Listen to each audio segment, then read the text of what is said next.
Saya Muhammad Syah bin Awaludin, berasal daripada Negeri Sembilan, sekarang menetap di Kuala Terengganu. Saya join Forever pada bulan 7 2024. Asal dia saya hanya menggunakan sebab saya sakit lutut. Saya mengalami sakit lutut, yang mana pada tahun lepas patutnya sebelum saya bersara, saya kena buat operation, masukkan gel dalam lutut ni lah. Saya daripada doktor lah, tapi saya tak buat lah. Sebab bulan 7 tu saya jumpa produk ni, jadi saya amalkan makan EBG, Omega dan Bipolin. Mulanya lah 3 tu saya makan lah. Bisa makan dalam sebulan atau 3 bulan. Memang saya rasa memang tak ada sakit lutut lah. Dah berkurang lah, tak ada rasa. Saya tak perlu pakai knee-pad. Sebelum ni saya pakai knee-pad. Saya nak berjalan, nak bergerak mana, nak solat, memang pakai knee-pad. Kemudian nak lutut pun nak lipat kaki gini tak boleh lah. Bersela lagi lah.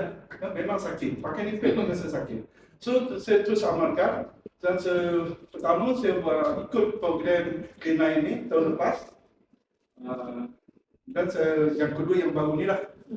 Jadi daripada situ saya memang terus berperan amalkan makanan dan saya tambah produk saya.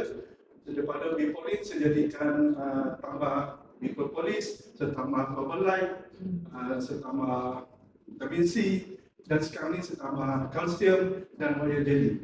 Saya dah boleh cycling. Cycling dah boleh. Saya buat gigi dia berbunyi. Tak boleh. Berat asal saya 97 kilo. Sebelum saya dalam kerja lah, saya kerja supaya di swasta sebagai firefighter lah.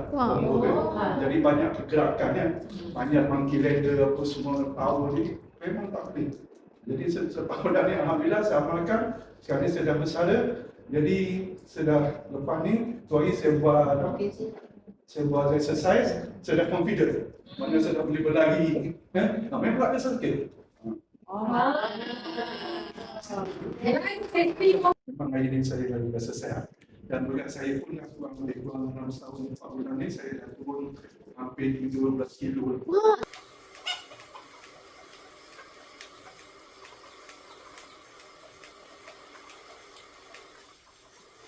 Jadi memang tak ada